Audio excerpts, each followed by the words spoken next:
धन्य आज दिन संत दर्शनाचा आनंद जन्मेचा क्षण गेला. मज वाट त्यासी आलिंगन द्यावे, कदा न सोडावे चरण त्यांचे. त्रिभीद तपाची झाली बोळवण, देखिल्या चरण वैष्णवांचे. मज वाटे त्यासी आलिंगन घडे, कदा न सोडावे चरण त्यांचे. एका जनार्दनी घडो त्यांचा संग, न व्हावा वियोग जन्मोजन्मी.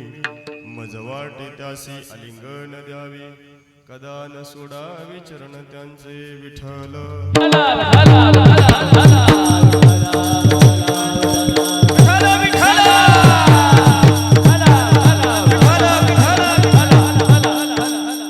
समचरण सरोजम सांद्र नीलांबधावं, जगननिहित पाणी मंडन मंडनाना. तरुण तुलसीमाला गंधर्म गण्य नेत्रं, सदय धवल हातून विठ्ठलं चिंतया. हरी पांडुरंगा करू प्रथम नमन, दुसरे चरण संताचिया. त्यांच्या कृपादाने कथेचा विस्तारू, बाबाजी सद्गुरु दास तुका. नमो ज्ञानेश्वरा, नमो ज्ञानेश्वरा, नमो ज्ञानेश्वरा, नमो ज्ञानेश्वरा, नमो ज्ञानेश्वरा, नमो ज्ञानेश्वरा.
ज्ञानेश्वरा निवृत्ती उदारा सोपान देवा.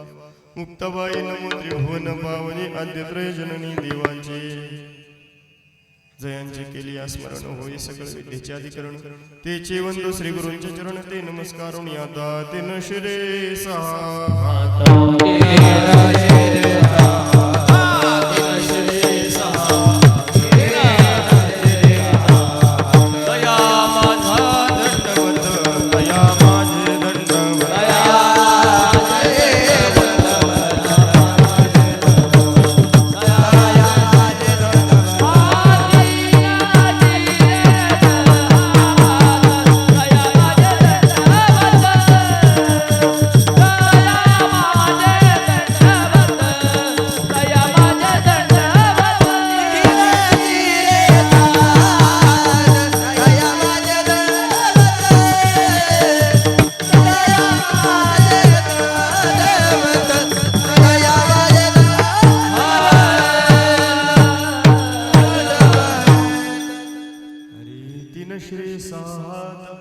तया माझे दंडवत, काखी झुळी पुढीश्वान, नित्य जानवीचे स्नान. जैन धर्म चितविलाची वळी, तो संभाजी जाननवाळी. कावतरला जयाची आकुळी, तया छत्रपतीची आचरण कमळी. साष्टांग नमन करीत सो आई महाराज बिराजी. आई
धन्याज दीन संत दर्शनाचा अनंत जन्मीचा क्षीण गेला मज वाटे त्यासी आलिंगन द्यावे कदा न सोडावे चरण त्यांचे प्रस्तुत प्राप्त प्रसंगी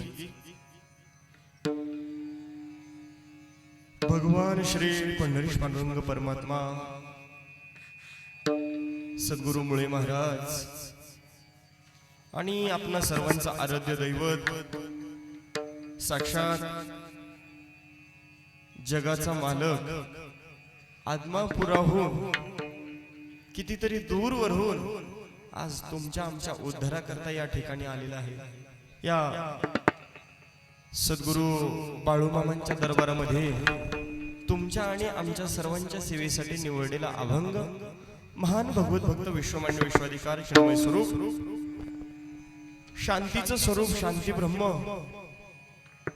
आणि संपत्ती असून सुद्धा वैराग्याचं स्वरूप शांती ब्रह्म एकनाथ महाराजांचा असून प्रस्तुत अभंगातून नाथ महाराज सांगतात धन्य आज दीन संत दर्शनाचा अनंत जन्मीचा क्षीण गेला। पहा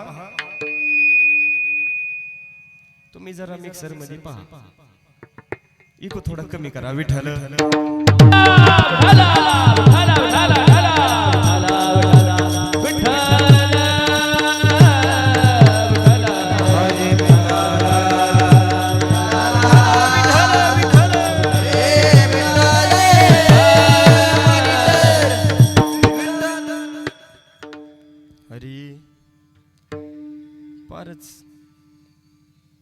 हॅलो हरी हरी हरी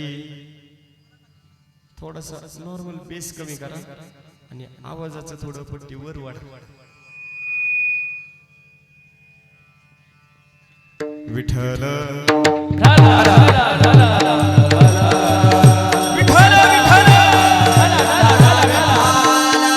प्रस्तुत अभंगातून नाथ महाराज सांगतात धन्य आज दीन संत दर्शनाचा अनंत जन्मीचा क्षीण गेला। थोडासा आणखी एक गौवर कमी खऱ्या अर्थानं धन्यता आहे आजच्या दिवसामध्ये का तर आज आमच्या या माळवणीकरांच्या खऱ्या अर्थाने या पंचकृषीच्या उद्धारासाठी खऱ्या अर्थानं त्यांना दर्शन देण्यासाठी वैष्णव स्वरूप मेंढी माऊली आणि साक्षात भगवान पंढरीश पांडुरंग परमात्मा स्वरूप बाळू मामा श्री संत बाळू मामा या ठिकाणी काय करण्यासाठी आलेले तुम्हाला दर्शन देण्यासाठी नोहे तुमचा उद्धार करण्यासाठी आपल्या भूमीमध्ये आलेले आहेत। विठ्ठल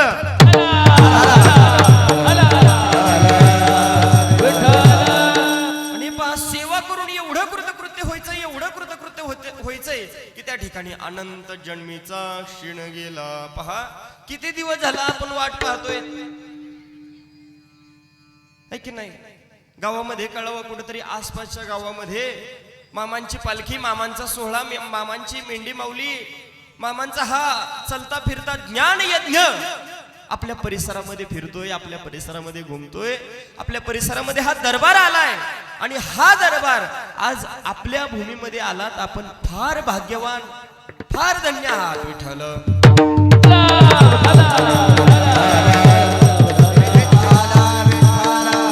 महाराज आजचाच दिवस धन्य का तर आजच्या दिवशी मामांचं या ठिकाणी आपल्या गावामध्ये आगमन झालंय। विठ्ठल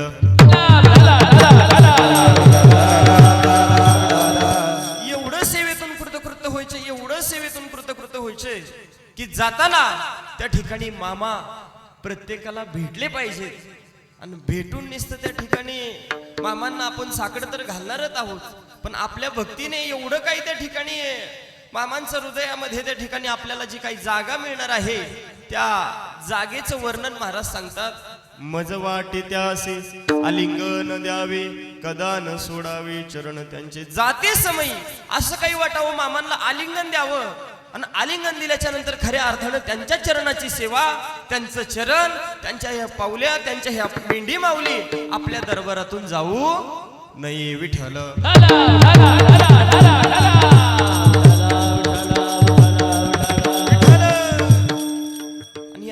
दिसून एवढं कृतकृत्य व्हायचे महाराज. त्रिभेद तपाची झाली बोळवण देखिल्या चरण वैष्णवांचे. खऱ्या अर्थानं तुम्हा संत मायबापांचं दर्शन घडलं. तुमच्या चरणाची सेवा, या मेंढी माऊलीच्या चरणाची सेवा बग्गा नंबर 16 आणि 16 बग्गा नंबर असणाऱ्या ह्या पालखी सोहळ्याचे जे कोणी मालक असतील त्यांच्या चरणाची सेवा नव्हे. ती जरी व्यक्ती असली तरी आज खऱ्या अर्थानं आपल्यासाठी ते बाळूमामा आहेत. त्यांच्या चरणाची सेवा नव्हे. जेवढे या मेंढी माऊलींची सेवा करतायत त्यांच्या राखणीला खऱ्या अर्थानं मामाच राखण करत असतात. पण जो काही त्या ठिकाणी इथं मेंढीच्या राखणीला किंवा सेवेला जो कोणी आला आहे त्यांच्या चरणाची सेवा घडते.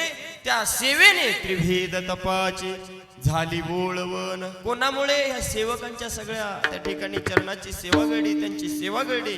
म्हणून त्या ठिकाणी काय झालेले, आपल्या जन्माचा खऱ्या अर्थानं आपल्या या गावाचा, या भूमीचा उद्धार झालेला आहे. विठ्ठल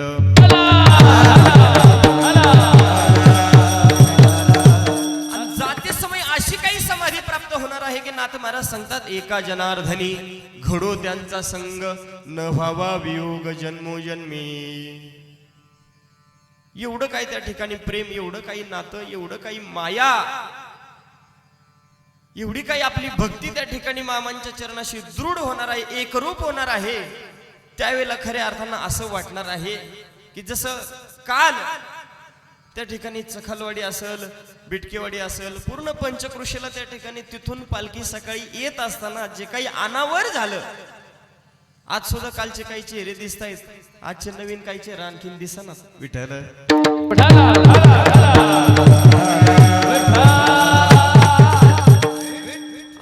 माहित नसन पण आवाजाने आणि मामांच्या हाक तिथं जर गेली तर तो घरी बसणार नाही. विठ्ठल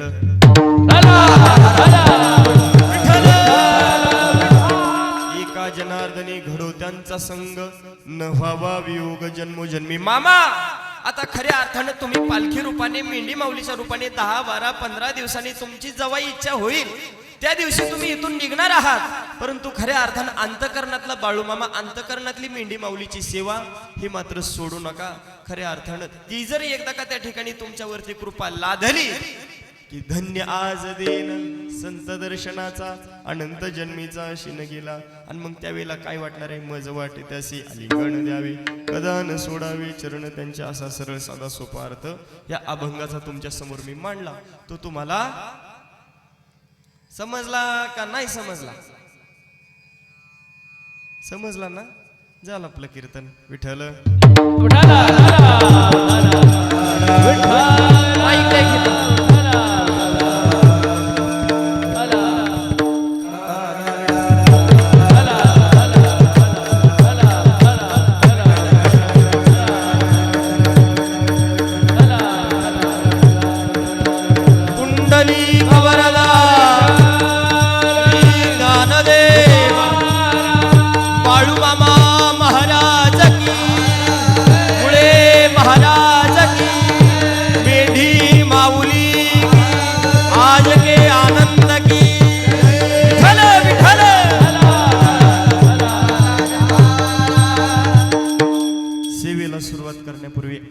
पर्यायाचा तो म्हणजे असा भव्य दिव्य आणि 33 कोटी देवांच्या साक्षीने नोहे या विश्वाचा जो कोणी चालक मालक आहे त्याच्या सत्तेने आणि त्याचाच सोहळा आज खऱ्या अर्थानं आपल्या या छोट्याशा गावामध्ये, गाव जरी छोटा असलं तरी गावासारे पाटलंच आहेत, त्याच्यामुळे थोडा यायला उशीर होत असेल. विठ्ठल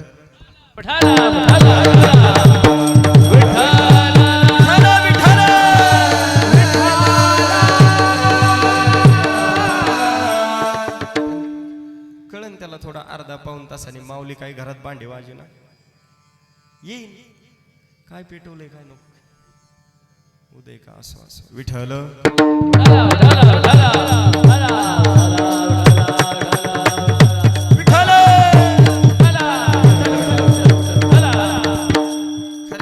एवढा मोठा भव्य दिव्य मेंढी माऊलीचा चलता फिरता हा पायदिंडी सोहळा आज या ठिकाणी आला. आपल्या भूमीची धन्यता झाली, आपल्या भूमीचं त्या ठिकाणी कृतकृत्य झालो. आता पुढे पाहू आता काय करायचं. सगळ्यांनी या ठिकाणी हजर व्हायचं, सगळ्यांनी त्या ठिकाणी मेंढी माऊलीची सेवा करायची आणि या सेवेमध्ये एवढी ताकद आहे महाराज. सगळे महाराज लोक तर तेच सांगते, पण खऱ्या अर्थानं करणारे तुम्ही आहात.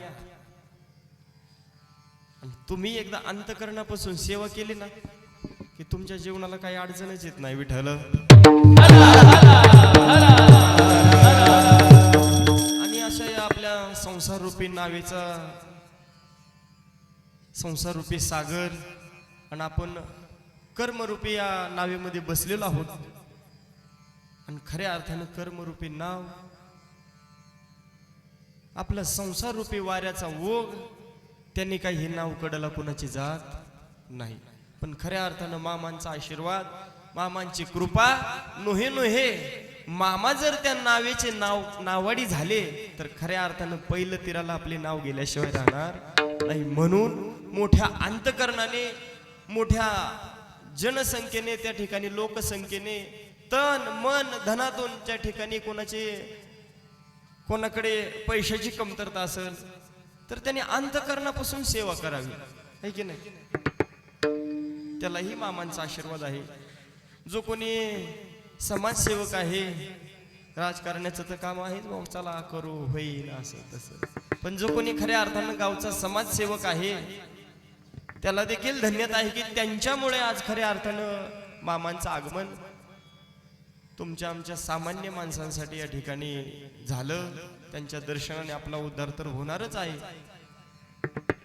खऱ्या अर्थाने या उद्धारासाठी हा दरबार या ठिकाणी आलेला आहे आणि या दरबाराचा आजचा पहिला दिवस आणि या पहिल्या दिवसाची अशी भव्य दिव्यता आणि खऱ्या अर्थानं तुमच्या सर्वांचं दर्शन, खऱ्या अर्थानं मामांची कृपा लाभण्याचा ज्यांच्यामुळे योग आला, असे सर्व माळेवाडीकर ग्रामस्थ मंडळी, आदरणीय आमचे तेजस महाराज, नाना महाराज यांच्याकडनं विनंती आली आणि विनंतीचा कधी अवमान करू नाही. ह्या धोरणानुसार किंवा ह्या कलमानुसार आज ही तुमच्या समोर सेवा सुपूर्द करायची. विठ्ठल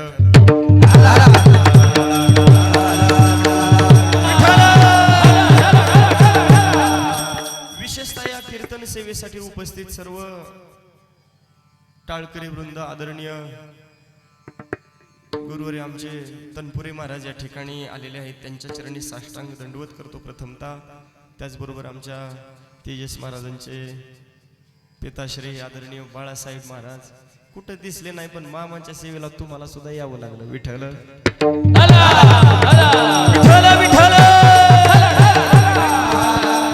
त्यांच्याही चरणी दंडवत आहे. असीम अशी कृपा आदरणीय आमच्या श्रीहरी महाराजांवरती मामांची आहे. त्याच्यामुळे कुठेही असू द्या आणि कसंही असू द्या, मामांच्या सेवा म्हणलं की अख्खा संसार सोडून त्यांना इथं यावं लागतं. त्याचबरोबर आमचे जांभळकर महाराज, अविनाश महाराज जांभळकर, सुंदर आवाज आहे आणि मामांची त्यांच्या कंठाला साथ आहे. त्यांच्या दोघांसाठी एकदा जोरदार टाळी वाजवा. आणि उद्याचे सर्व हे ज्ञानोबराया, तुकोबराया, सर्व टाळकरी वृंद काल मामांच्या चरणी प्रार्थना केली. म्हणलं आता आम्ही दोघ, हे गायक, एक विनेकरी, आता कसं व्हायचं. आणि आज मामाने लगेच इच्छा पूर्ण केली, अख्खा मंडप भरून टाळकरी. एकदा जोरदार टाळी वाजवा. माझ्यासारख्या पामराची सेवा मारा मामा त्या ठिकाणी मागणं पूर्ण करतायत, तर तुमच्या असेम त्या ठिकाणी सेवेने तर मामा निश्चितच तुमचा सुद्धा संकल्प पूर्ण करतील. विठ्ठल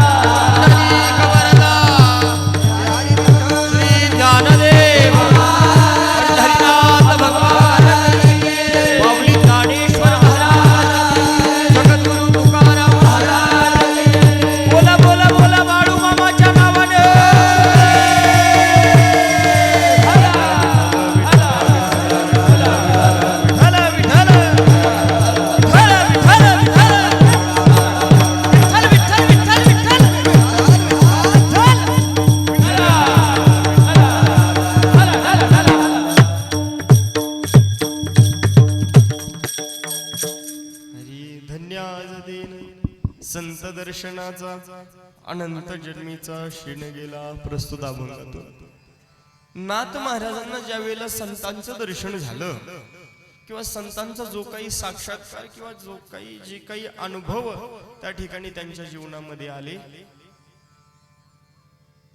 आणि अनुभव आल्याच्या नंतर जी काही त्यांच्या बुद्धीमध्ये जी काही प्रेरणा झाली त्या प्रेरणेचं अनुरूप म्हणजे आजचा अभंग विठ्ठल.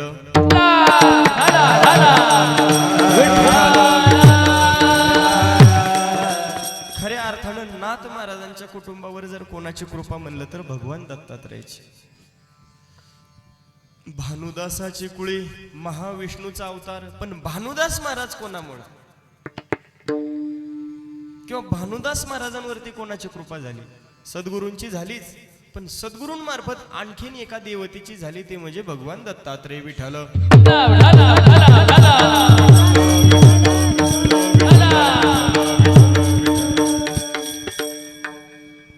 भानुदास महाराज ज्या वेळेला त्या ठिकाणी मैलगिरी नावाचा पर्वत आहे आणि त्या पर्वतावरती ज्या वेळेला त्यांना काही जीवनामध्ये विसंगती व्हायची किंवा थोडंसं असं आपल्या संसारामध्ये सुद्धा नाराजी होती ना, मग आपण कुठेतरी चला भाऊ देवाला फिरून येऊ, मामांची पालखी आली, मामांचं दर्शन घेऊन येऊ.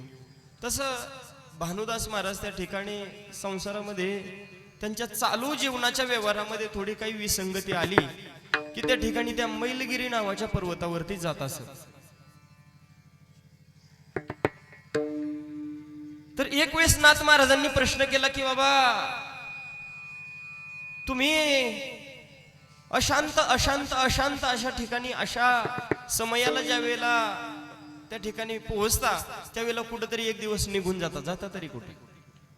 म्हणले मी माझ्या मालकाला भेटायला जातो. कुठं जाता? म्हणजे मैलगिरी पर्वतावरती. म्हणले मला बी आज यायचंय. आज यायचंय? बर चला. नाथ महाराज त्या ठिकाणी त्यांच्या बरोबर निघाले. चालत असताना नाना प्रकारच्या गोष्टी, नाना प्रकारच्या त्या ठिकाणी गप्पा चालू झाल्या. जसे मामाच्या तळावरती येत असताना सुद्धा भरपूर गप्पा चालू झाल्या. कालच्याच महाराजांचं कीर्तन आहे, आज काय सांगतंय, काल काय सांगितलं आहे की नाही? काल कोण कोण होतं? हात वरती करा बरं. तुम्हाला जाताना बक्षीस आहे, हात वर करा. एकच व्यक्ती आली का? असं मग कालचं सांगू काय? विठ्ठल विठ्ठल. मामा ज्या पद्धतीने आशीर्वाद देतील त्या पद्धतीने मी बोलण्याचा प्रयत्न करणार आहे आणि ते तुम्ही शांत चित्ताने ऐकावे. एक सुंदर असा औदुंबराचा वृक्ष आहे, त्याच्या खाली मोठा असा दगड आहे आणि त्या दगडावरती विद्रूप असा एक भिक्षुक त्या ठिकाणी त्या दगडावरती बसलेला आहे. भानुदास महाराजांनी सांगितलं नाथा तुम्ही या ठिकाणी थांबा, मी आलोच. नाथ महाराज आता लहान होते त्यावेळेला बसवलं, खाली खाली बसले. बसल्याच्या नंतर लांबून भानुदास महाराजांना पाहत होते की काय करतायत. तिथे गेल्याच्या नंतर त्या भिक्षुकाच्या जवळ गेल्याच्या नंतर रूप असं अतिशय क्रूर होतं. क्रूर म्हणजे अंगावरचे कपडे अशी मळालेली, फाटकी तुटकी, खांद्याला त्या ठिकाणी मळालेली झोळी आहे, हातात त्या ठिकाणी कमंडल आहे, तेही त्या ठिकाणी अगदी धुळीने मळालेलं आहे. पायामध्ये खडावा आहे, त्या देखील त्या ठिकाणी म्हणजे खराबच आहेत, धूळ आहे त्याच्यावरती, ते लाकडी असल्यामुळे उरलेले आहेत. आणि अशा अवस्थेत असणाऱ्या व्यक्तीला आपले भानुदास महाराज भेटायला गेले. काय कारण असावं? भानुदास महाराज त्या ठिकाणी गेल्याच्या नंतर भानुदास महाराजांनी त्या भिक्षुकाचं दर्शन घेतलं आणि घेतल्याच्या नंतर त्यांच्या चरणाची, त्यांचे पाय दाबण्याची सेवा चालू केली.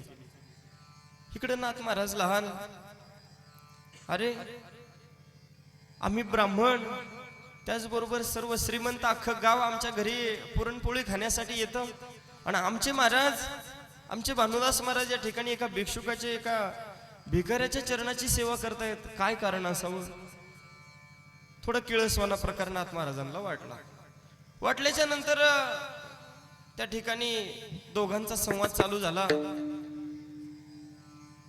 भगवंत रूपी भिक्षुकाला नाना प्रकारच्या गोष्टी, नाना प्रकारचे प्रश्न भानुदास महाराजांनी विचारावे, भानुदास महाराजांना त्या प्रश्नाचे उत्तर मिळावे, असं आनंदी संभाषण चालू होतं. आणि संभाषण चालू असताना तो भिक्षुक भानुदास महाराजांना म्हणला, महाराज मला जरा भूक लागली, तुम्ही काय करा, त्या औदुंबराच्या झाडाच्या पलीकडनं एक कुत्री झोपलेली, मग तिचं दूध काढून आणा. कोणाला सांगितलं? भानुदास महाराजांना. झोळीतून त्या ठिकाणी नारळाची कवटी काढली आणि ती भानुदास महाराजांकडे दिली आणि सांगितलं याच्यामध्ये दूध काढून आणा. कोणाचं? कोणाचं? हाय महाप्रसाद पण आहे. कोणाचं? तर एका कुत्रीचं दूध काढून आणायला भानुदास महाराजांना सांगितलं. भानुदास महाराज गेले, त्या कुत्रीचं दूध काढलं आणि दूध काढल्याच्या नंतर पुन्हा त्या भिक्षुकाच्या समोर आले, बसले आणि सांगितलं गुरुवर दूध आणलं. आता भिक्षुकाच्या जोळीत वाळलेल्या अशा खमंग बाजरीच्या भाकरी, ज्वारीच्या भाकरी होत्या आणि खूप दिवस झाल्यामुळं त्याला थोडी बुरशी लागली होती. त्या भाकरी बाहेर काढल्या. नाथ महाराज सगळा हा प्रकार पाहतायत. त्या ठिकाणी त्या भाकरी भानुदास महाराजांकडे दिल्या, त्या अशा चुरायला लावल्या, कुस्करल्या. त्या नारळाच्या वाटीत त्या ठिकाणी त्या कवटीमध्ये त्या भिजवल्या आणि तो दूध काला दोघं गुरु शिष्य खातायत. काय करतायत? गुरु शिष्य खातायत. तो भिक्षुक स्वतः त्याच्या मळालेल्या हाताने त्या ठिकाणी भानुदास महाराजांना तो घास भरवतोय. भानुदास महाराज त्या भिक्षुकाला घास भरवतायत. इकडं नाथ महाराजांना किळस येऊ लागली की हा काय प्रकार बाबा, एवढा मोठा आमचा सुंदर शहाणा विद्वान ब्राह्मण घराणा आणि इकडे एका भिक्षुकाची सेवा करतायत, हे काही पटलं नाही. पाहता पाहता दोघांचंही पोट भरलं, परंतु त्या वाटीतला दूध काला काही संपला नाही. राहिलेला दूध काला तो भिक्षुक भानुदास महाराजांना सांगितलं की तुमच्या बरोबर एकनाथ महाराज आले, त्या नाथांना हा प्रसाद तुम्ही द्या. आता नाथ महाराजांनी पाहिलं लेकरांनी, दूध कोणाचं काढलंय? दूध कोणाचं काढलंय? कुत्रीचं. भाकरी कशा चुरल्यात? एकदम वाळलेल्या. आणि हा प्रसाद आमच्या भानुदास महाराजांनी खाल्लाय, त्या भिक्षुकांनी खाल्लाय. ओंगळवणा असं त्या ठिकाणी ते व्यंग चित्र आहे. विक्राळ असं त्या भिक्षुकाचं रूप आहे. अशा विक्राळ माणसाचं उष्ट मी खाणार.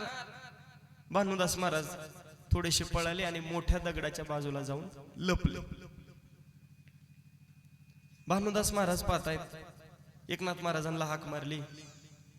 नाथ महाराज त्या दगडापासून बाजूला झाले आणि सांगितलं, नाथ महाराज एवढा प्रसाद तुम्ही सेवन करा. काय सांगितलं? एवढा प्रसाद तुम्ही सेवन करा. तेवढ्यात त्या भिक्षुकाने भानुदास महाराजांना हाक मारली आणि सांगितलं, त्यांना घेऊन इकडे या. कोणाला? एकनाथ महाराजांना. महाराज एकनाथ महाराजांचा हात धरला. एका हातामध्ये तो दूध काला आहे, नारळाची वाटी आहे आणि दोघं त्या औदुंबराच्या झाडाखाली गेले आणि गेल्याच्या नंतर तो प्रसाद सेवन करू वाटा.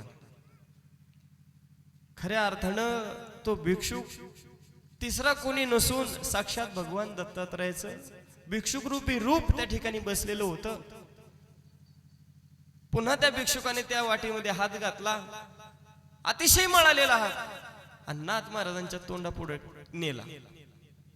महाराज काही प्रसाद सेवन करीना. हात ठेवेला मस्तकी, हात ठेवेला मस्तकी, प्रसाद देऊन गेले सुखी, प्रसाद देऊन गेले सुखी,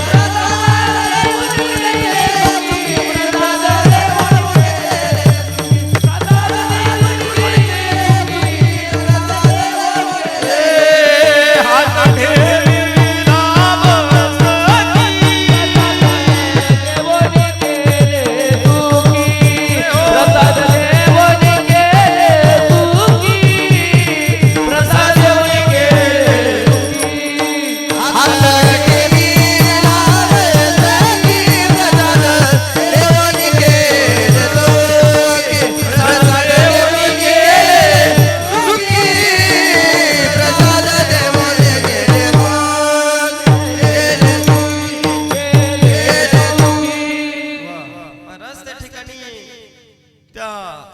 भिक्षुप्रपी सद्गुरूंनी त्या ठिकाणी नाथ महाराजांच्या डोक्यावरती हात ठेवला आणि ती वाटी नाथांनी त्यावेळेला त्यांच्या हातामध्ये घेतली आणि दूध काला खायला चालू केलं.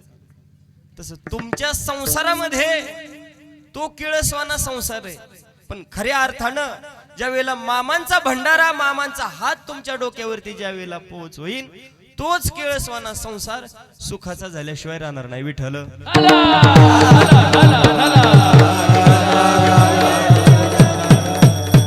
ज्या वेळेला दूध काला नाथ महाराजांनी खाल्ला आणि आनंदाचा पूर्ण पोट भरल्याच्या नंतर कसा आपण डेकर देतो,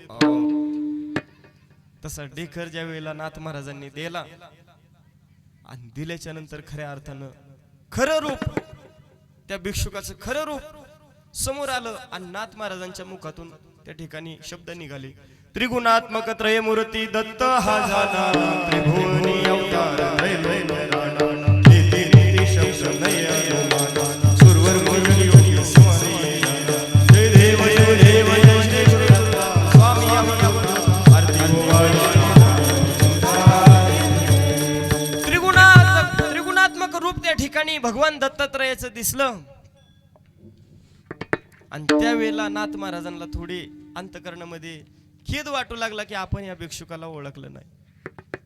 सभायाभ्यंतरी तू एक दत्त अभाग्यासी कैसी कळेना बरारी परिपूर्णी कै कै कै जन जन्माचा पुरला संपूर्ण भगवान दत्तात्रयाची आरती नाथ महाराजांनी मैलगिरी पर्वतावरती तयार केली. विठ्ठल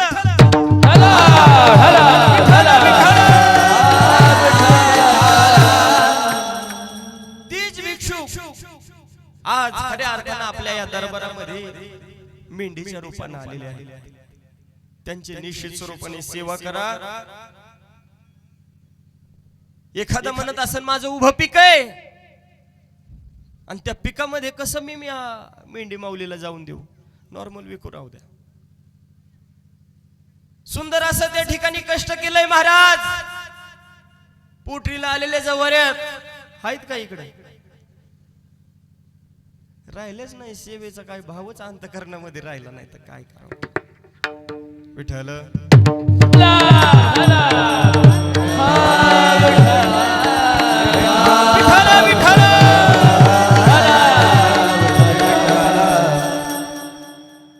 खरं सांगू, जो म्हणणाऱ्याने त्या ठिकाणी माझ्या उभ्या पिकामध्ये घालू नका, त्याला ते उभं पीक कवा आडवं होईन आणि कवा मातीतच त्या ठिकाणी मिळून जाईन त्याला कळणार नाही. पण जो कोणी भाग्यविधाता खऱ्या अर्थानं मामांच्या सेवेसाठी त्याच्याकडून सेवा करून घेण्यासाठी मामा या ठिकाणी आलेले, त्याची मेंढी माऊली तुमच्या रानापर्यंत तुमच्या दारापर्यंत येणार आहे आणि ती जर तिथून विनमुख गेली तर तो विटाळी झालेला संसार नासून जाणार आहे, नुसतं विटणार नाही. पण खऱ्या अर्थानं मेंढी माऊलीचं पाय, मेंढी माऊलीच्या त्या ठिकाणी मुखामध्ये तुमच्या नावचा तुमच्या रानातला जर चारा गेला तर खऱ्या अर्थानं तोच वीट आलेला संसार सुखाचा झाल्याशिवाय राहणार नाही. विठ्ठल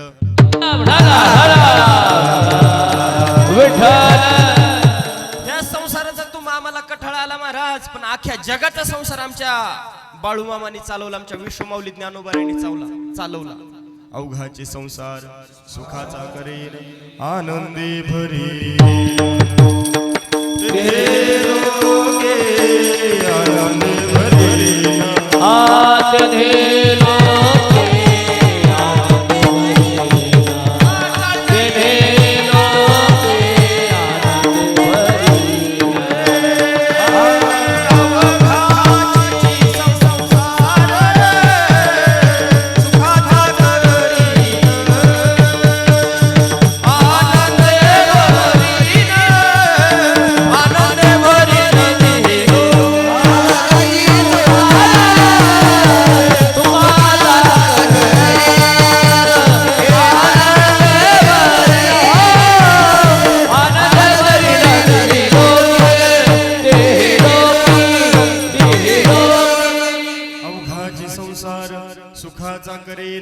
आनंदी भरीन तीही लोके. तुम्हा आम्हाला ज्या संसाराचा कटाळा आलेला आहे ना महाराज, त्याच संसाराचा त्या ठिकाणी डंका आमच्या बाळूमामाने हाती घेतला, संसार अख्ख्या जगाचा. आज तागत त्या ठिकाणी ज्या वेळेला मामा 18व्या शतकापासून तर आतापर्यंत ज्याच्या ज्याच्या कपाळी महाराज मामांचा भंडारा लागला ना, आज पहिला दिवस आहे. सरेच बोलू का, कोणाच्याच कपाळाला भंडारा दिसा. पण आता असू द्या, उद्यापासून आलं पहिलं इथं दर्शन घ्यायचं, भंडारा लावायचा आणि मग जागेवरती येऊन बसायचं. हो ग उशिरा यायचं आणि मागं बसायचं आणि तिकडून तिकडच हातपासून गेला गडी. तसं करायचं नाही. आज मामाला तुम्ही एका हाताने जर मदत केली तर मामा तुम्हाला 100 हातांनी मदत करणार आहे. त्याच्या नावचं त्या ठिकाणी घास खाताय आणि साधा त्याचा भंडारा तुम्हाला कपाळीला वाटत नाही. विठ्ठल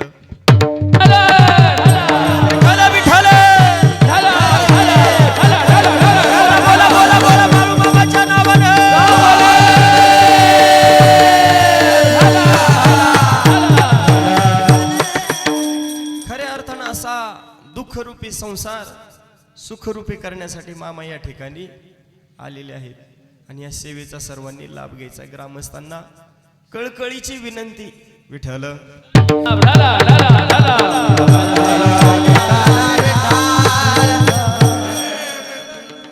आणि महाराज सेवेचं महत्व आणि महात्म्य कुणाला कळत नसतं बरं का.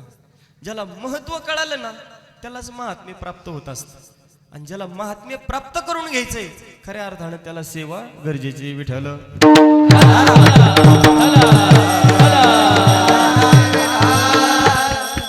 काहीच नसू द्या महाराज, काहीच नसू द्या, काहीच नसू द्या, पण अंतःकरणामध्ये फक्त आस असू द्या. तुमच्या चित्तामध्ये एकच आस असू द्या. काय की मामांची सेवा कशी तरी घडली पाहिजे. आज कितीतरी कोट्याने उदाहरण आहेत. मामांचे चरित्र जर वाचन केलं ऐकलं तर कितीतरी कोट्याने उदाहरण आहेत की बाबा काहीच नसणाऱ्या माणसाला आज खऱ्या अर्थानं बंगला आहे, गाडी आहे, नोकर चाकर आहेत. कोणामुळं? फक्त बाळू मामामुळं.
जरी ते गीत असलं तरी मामांच्या दरबारामध्ये पोषक आहे. विठ्ठल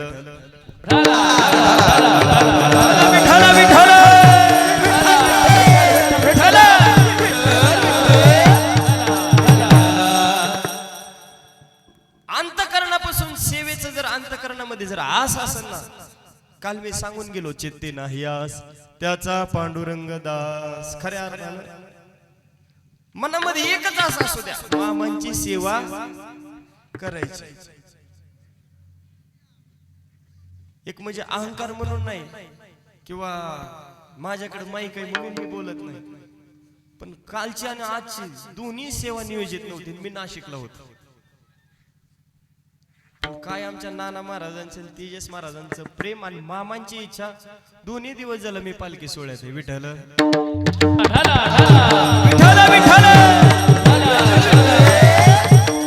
नकळत काही अशा त्या ठिकाणी चमत्कार, नकळत काही मामांच्या त्या ठिकाणी आशीर्वादाची झुळूक आपल्यापासून जात असते, ते आपल्याला कळत नसते. पण खऱ्या अर्थाने सांगू का, जर अंतकरणात असं असेल ना, सेवा करायची कशाची असू द्या, मग इथं मामांच्या मेंढी माऊलीची सेवा असू द्या. मी सहज एका पाठीमाग मामांची पालखी सोहळा रस्त्याने चालत असताना एका गावामध्ये इकडे संगमनेर साईडला भेटल्याच्या नंतर सहज विचारलं, मामांची पताका, कपाळाला भंडार, आणि आपली बसल्या जागेवरती गाणी म्हणत होती ना, आम्ही तिथं थांबलो. थांबल्याच्या नंतर विचारलं, कुठले हो माऊली? त्यांनी त्याचं गाव सांगायचं का नाही. मी आदमापूरचा आहे. अंगावर शहारा आला महाराज, त्याचं दर्शन घेतलं. खरी गोष्ट आहे बरं का, उगा काहीतरी सांगायचं म्हणून चुटका सांगत नाही. त्याचं मूळ गाव त्यांनी सांगितलं नाही. कशासाठी त्या ठिकाणी सेवा करता बाबा? सेवेला नाही, मामांची चाकरी करतो. मामा जसं करून, मामांना जशी इच्छा आहे त्या पद्धतीने आमच्याकडून करून घेतात. बर, आणि भाषा तर एकदम आपल्यासारखीच. म्हणलं आदमापूरची भाषा म्हणल्याच्या नंतर आरतीच्या आधी भाषण होतं पहा, मालक बोलतात त्यावेळेला लक्षात येतं की मामांची भाषा तशी असावी, मामांच्या भागाची भाषा तशी असावी. पण तो तर माझ्यासारखाच बोलतोय. तुमची भाषा काय आदमापूर कडे वाटत नाही. पण महाराज सेवेकरी इतके तत्पर आहेत की त्यांच्या नावाचे सुद्धा त्या ठिकाणी कुठं नाम उल्लेख करत नाहीत. आज एवढा मोठा सोहळा, या बग्या 16 क्रमांकाच्या बग्याचे मालक आदरणीय जे कोणी असतील, मलाही नाव माहित नाही, पण खऱ्या अर्थानं त्यांच्यासाठी एकदा जोरदार टाळी वाजवा. स्वतःचा संसार करून खऱ्या अर्थानं मामांच्या सेवेसाठी आले. मामा त्यांच्या संसाराची राखणी करतायत.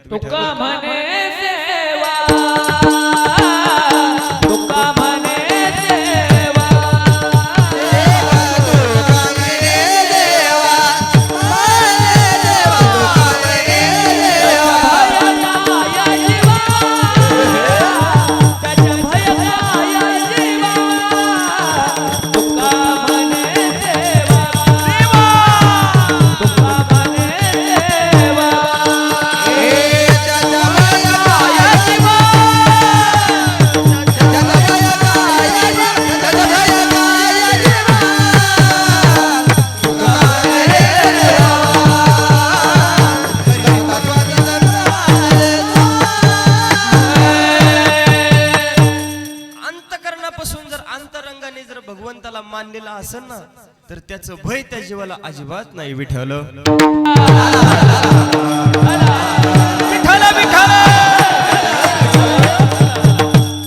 आपल्या भागाचं श्रद्धास्थान आहे. जगदंबा मातेचं रूप, आई तुळजा भवानीचं रूप, आपल्या सर्वांचं श्रद्धास्थान आहे. महाराज तुकाई माता, तिची एक कथा लोक सांगते की कोणीतरी सोनार त्याची सगळी संपत्ती एका पेटीमध्ये घेऊन पुण्यावरून येत होता की चालला होता, आणि जात असताना त्याला मंदिर दिसलं. त्या मंदिरामध्ये गेला, आणि गेल्याच्या नंतर ती सुटकेस, ती बॅग तिथं बाहेर ठेवली. आईसाहेबांचं दर्शन घेतलं, प्रदक्षिणा केली, आणि गाडीमध्ये बसून पुन्हा त्याच्या गावी तो गेला. आहे की नाही? हा कथा बघा, आहे का नाही सर्वांना माहिती.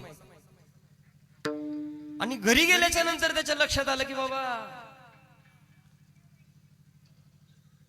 आपली जी काही सोन्याची पेटी होती किंवा त्याच्यामध्ये काही आपलं जे अत्यावश्यक जे काही साहित्य होतं ते कुठं राहिलं लक्षात आहे.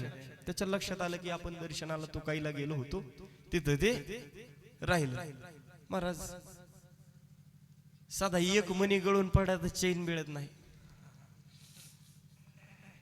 मग घरातच कुठेतरी पडलेली असते, पण तरी सुद्धा चैन मिळते का हो माता मावल्या? हो, पायातलं साधं जोडवा हरू द्या, चैन मिळत. अख्खा कांदा उचकीत बसन रानात जाऊन, पण तरी सुद्धा साप त्या ठिकाणी चैन पडते का नाही. त्या सोनाराची अख्खी संपत्ती त्या बॅग मध्ये होती. ती बॅग आई तू काही मातेने सांभाळली. तो व्यक्ती तिथून माघारी आल्याच्या नंतर पाहिला तर एवढा घनदाट जंगल, इथं वस्ती नाही, काही नाही, कोणी इथं सेवेकरी नाही, मंदिरात पुजारी नाही, कुणीच नाही. नक्कीच आपली बॅग कोणीतरी नेली असं. पण आई साहेब एक मनातून हाक मारतो, तू जर तिथं बसले असेल ना तर माझी बॅग कोणाच्या हाती लागून देऊ नको. 2-3 तासांनी तो व्यक्ती तिथं आल्याच्या नंतर लांबनच त्या ठिकाणी बॅग पाहिली आणि अंतकरणातून हंबरडा फोडला की बाबा आई साहेबांनी माझं वचन पाळलं. आज तक तो व्यक्ती आणखीन आई साहेबांची सेवा करतो. विठ्ठल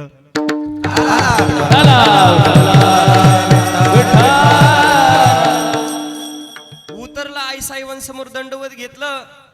त्या बॅग मधल्या काही वस्तू तिथं ठेवला की नाही, त्या सोनाराने काही वस्तू तिथं ठेवल्या की नाही, आहेत आणखीन साक्षीला आहेत लोक. आणि राहिलेलं साहित्य उचलून तो घरी गेला. अनादि रूप असं भगवतीचं या डोंगरावरती प्रगट झालेलं आपल्याला कळना. आपल्याला तवाकडं डोंगरावर डफड वाजलं की अरे कोणाच तरी जत्रा, गडी चाललाच लगे रानातून डोंगरावर. विठ्ठल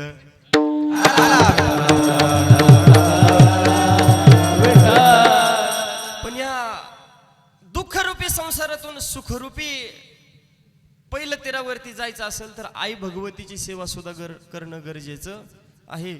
आणि आपल्या सर्वांचं श्रद्धास्थान आहे. पण कवा जेव्हा डपड वाजत ये कुणी सुद्धा बघत.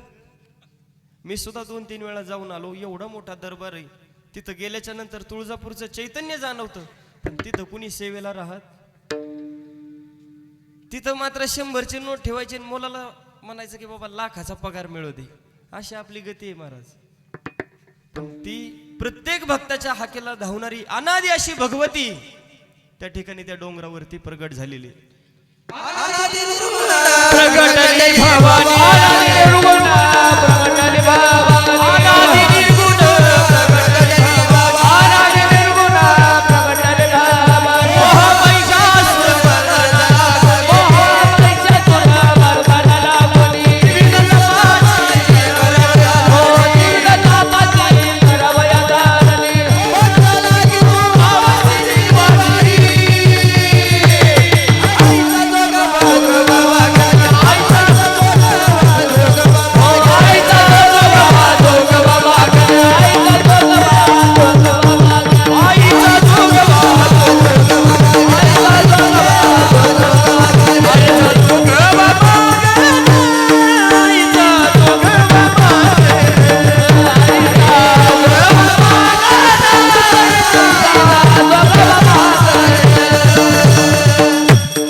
साक्षीने मामा या ठिकाणी आलेले संतांचं दर्शन तुम्हाला या ठिकाणी झालेलं आहे.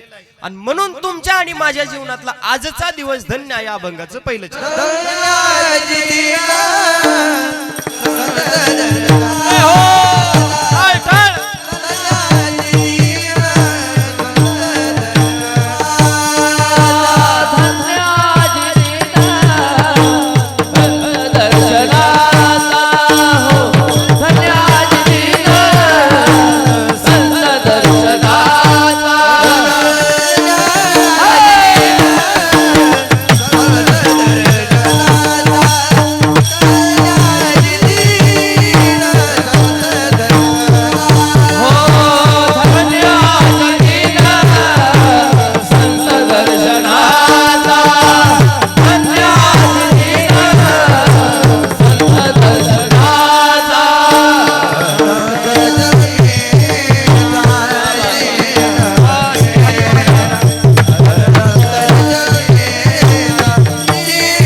धन्याजुदेन संत दर्शनाचा अनंत जन्मीचा क्षीण गेला. खऱ्या अर्थानं मामांची प्रचिती, मामांची ओळख, मामांच्या जीवनातील काही प्रसंग असे आपण ज्या वेळेला आपल्या कानावरती पडतील, आपण ज्या वेळेला ऐकतो, खऱ्या अर्थानं अनंत जन्मीचा क्षीण गेला. ज्या वेळेला खऱ्या अर्थानं तिच्या नावाची, भगवतीच्या नावाची ओळख झाली, ज्या वेळेला मामांच्या नावाची ओळख झाली, अनंत जन्मीचा क्षीण गेला. विठ्ठल विठ्ठल विठ्ठल विठ्ठल.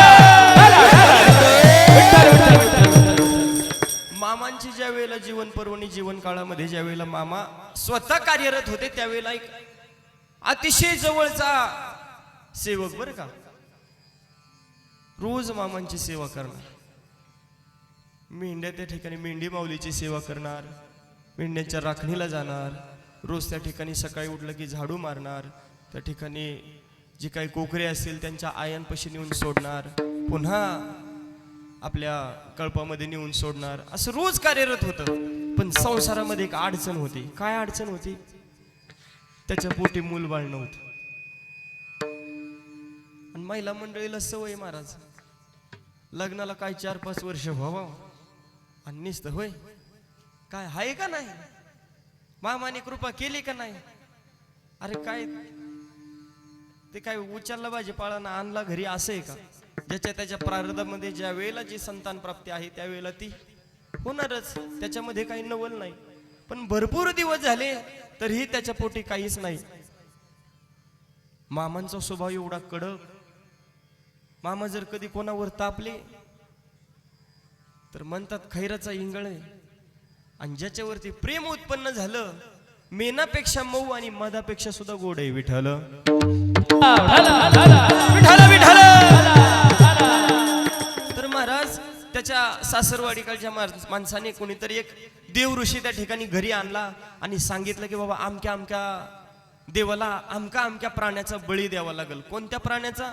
ज्याच्या पोटामध्ये बाळ आहे, म्हणजे पोटीशी असलेली मेंढी, आणि तिचा बळी या देवीला जर दिला तर तुला बाळ होईल. आता मला सांगा तुम्ही, जिच्या पोटामध्ये लेकरू आहे आणि अशा 2 जीवांचा जर बळी या ठिकाणी जर घेतला तर कशी संतती प्राप्त होईल? होईल का? मग करा ना बंद जरा. काय करताय तुम्ही? दिसत नाही का मला? विठ्ठल विठ्ठल विठ्ठल. खऱ्या अर्थानं ज्या देवतेला जीवाची भूक आहे ती स्वतः देवता आहे आणि तिलाच भूक लागते. कशाची देवता महाराज? सेंदरी हेंदरी दैवते कोण पूजे भूते घेते आपुल्या पोटास. त्यांच्या पोटासाठी ते मागतात आणि मग आपल्याला कशाचे देव आहेत महाराज?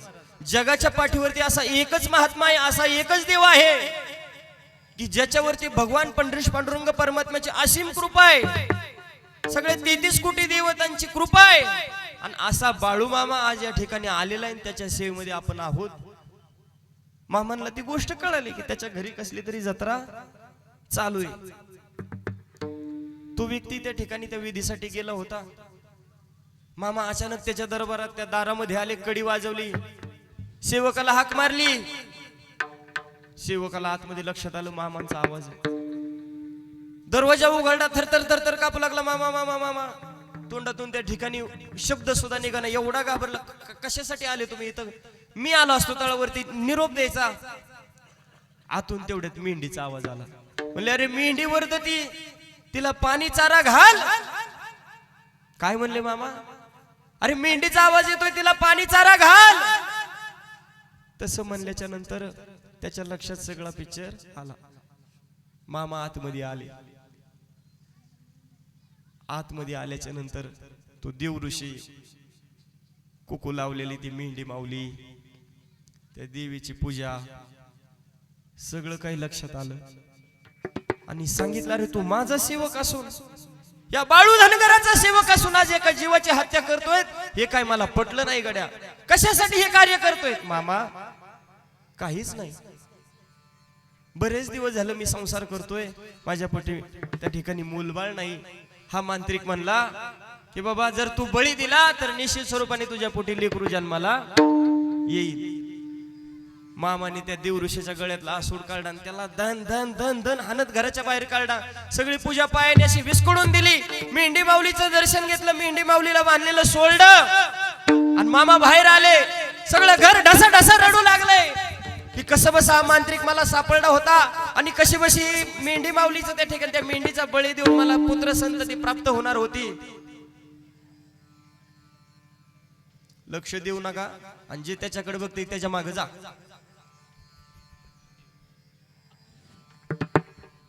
लक्षात आलं अरे आता काय करायचं. त्या दारामध्ये आंब्याचं झाड आहे आणि त्या आंब्याच्या झाडाला हात लावला आणि सांगितलं हे बघ तू कोण असशील माझा सेवक, पण या आंब्याच्या झाडाच्या साक्षीने सांगतोय ह्याला जर आंबा येतोय, या आंब्याच्या झाडाला जर आंबा येतोय तर तुझ्या पोटी निश्चित बाळ जन्माला येईल. काय सांगितलं? निश्चित बाळ जन्माला येईल. आणि त्याच्या पोटी महाराज 5 पुत्र जन्माला आले आणि ते 5ही पुत्र त्यांची वंशावळ आणखीन मामांच्या सेवेत आहे. विठ्ठल विठ्ठल विठ्ठल. खऱ्या अर्थानं असा योग तुमच्या आमच्या जीवनामध्ये यावा. त्याच्या पोटी त्या ठिकाणी ते बाळ त्याच्या हातामध्ये दिलं, त्या ठिकाणी बाळ झालेलं त्याच्या हातामध्ये दिलं. दिल्याच्या नंतर तो आनंदाने तळावरती गेला. मामांना सांगू लागला मामा. काय त्याचा आनंद असेल महाराज की मला पुत्र प्राप्त झाला, मला संतती प्राप्त झाली, मला लेकरू झालं. त्या माऊलीची पूस धन्य झाली. आणि त्यावेळेला ते लेकरू मामांच्या तळावरती ठेवलं आणि त्याला वाटलं आता सगळं महाराज मला मामांनी प्राप्त करून दिलं. आता प्रेमाचं एक आलिंगन मामांनी त्या सेवकाला दिलं. अभंगाचं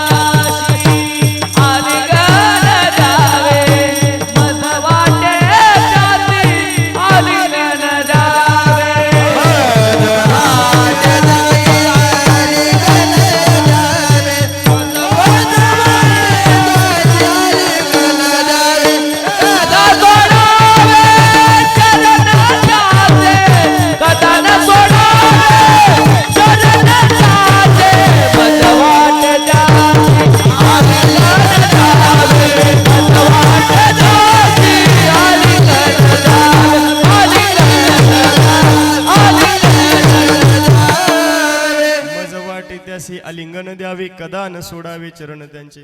ती प्रचिती त्या ठिकाणी सेवेची त्याला आली. आनंदाने तो म्हणू लागला आता मी हे चरण सोडणार नाही.